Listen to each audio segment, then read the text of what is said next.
Working this story for us live. She joins us with this breaking news update. Erica.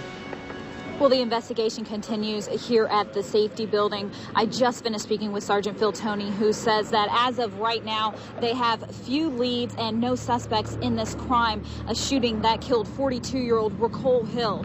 The shooting happened last night just before 11:30 in the 1100 block of Fernwood. That's when police say someone fired into a crowd of 20 to 25 people, killing Ricole Hill.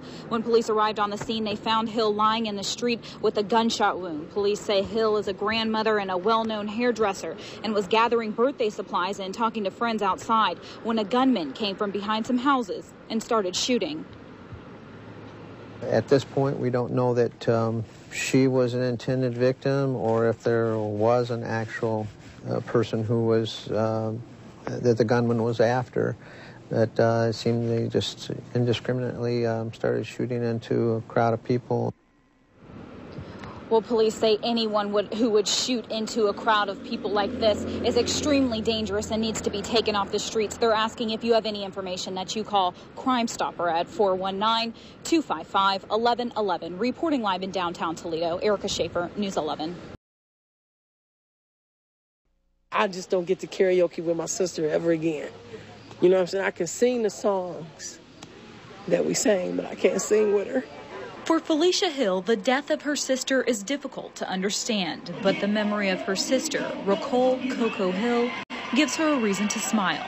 You had to wait weeks if you wasn't on her appointment book, and including me, and I'm her sister. She says as a barber, Coco was a legend. As a person, she was an icon. If you wanted to try and find some words to describe her, you tell me about that favorite aunt in your life.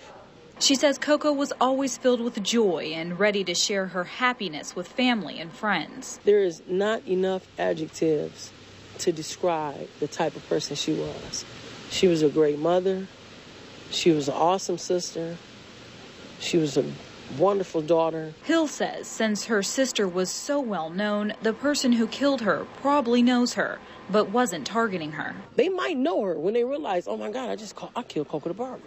But if they didn't know her, somebody they know knew her. She says while the family mourns the loss of Coco, it is her loving and energetic spirit that keeps them going during this difficult time. Coco was murdered. It's like, you don't want to say it because it's going to me, it's going to put closure on it. And nobody wants to close the door to Coco because, you don't want to forget her. Well, investigators here at the safety building certainly hope to give the family some measure of closure. Right now, they have few leads and no suspects. They are putting up a $5,000 reward for any information leading to the arrest and conviction of the gunman. Now, if you have any information, you are asked to call Crime Stopper at 419-255-1111. Reporting live in downtown Toledo, Erica Shaffer, News 11. It's a story that you'll only see right here on WTOL 11. It's just been a nightmare, losing everything, almost losing our lives. My husband saved us. It's a night this family will never forget. The Maldonados had just returned from trick-or-treating. And as soon as I got to my room, and a big explosion. Firefighters say leaking propane turned this home into a fireball with 4 people inside. I opened the door and it was just all in flames. I could hear my little one yelling for us. Teresa was able to get to a window. The explosion threw her son into the driveway, and her brother was still in the house fighting for his life. That's when she saw her husband, George. He comes to me and he's trying to get me, and I'm telling him no, to just leave me and find my brother. I'm not going to leave you here. I'm going to fight for your life. You have to die. I'm going to die with you guys.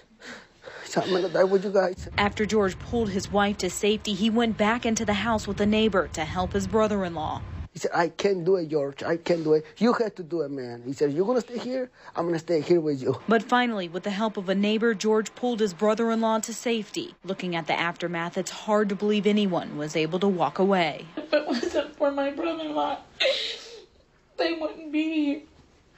Now I know the real meaning of a hero. The family is thankful for their lives, but they say the explosion took everything else. What we have on is what we got. That was really hard for me, and I lost everything I had. The family is asking the community for food, clothes, and any other donations. Please email eshaffer@WTOL.com to help. Erica Shaffer, WTOL 11. Chris, as you can imagine, the family is devastated as the driver accused of causing the accident recovers in the hospital. The victim's husband tells me the family is still trying to cope with the loss. I was waiting for her to come to dinner last night, and she never showed up for dinner, and just had the feeling something wasn't right. And it wasn't. Just after 6:30, deputies believe a drunk driver ran a light, hitting and killing Antoine's wife, Barbara. Sheriff told me he thought it was probably pretty quick, that she probably didn't even know she got hit, and that's what's helping me through. Barbara and Al were grade school sweethearts. They'd been married since high school and were preparing to celebrate Barbara's 52nd birthday tomorrow. I don't know what I'm going to do. I've never been alone. She's always been with me. Antoine says Barbara was a woman who was full of life. Every night when she get off work, are we going motorcycle riding? Are we going boating? What are we going to do tonight? But sheriff deputies say her life was cut short by Scott Borkowski. Deputies believe Borkowski got behind the wheel after drinking. News 11 has learned this isn't Borkowski's first time drinking and driving. Court records show the day of his accident, he had a pending court case in Ohio for driving under the influence. So there's very severe sanctions in Ohio, either for multiple offenses of DUI or for offenses, single offenses involving injury or death. Sanctions that in both Ohio and Michigan could include major prison time and losing his license for life. In Ohio, if you're involved in an accident under the influence that causes a death, there's a lifetime suspension. There's a number of cases where you can potentially get a lifetime suspension of your driver's license. But attorney Jerome Phillips says even that sometimes doesn't keep people from getting behind the wheel. But Al Antoine says right now he isn't worried about Borkowski's punishment. My concern right now is to take care of the family, try to keep my wits about myself, and just try to figure out where we're going to go from here.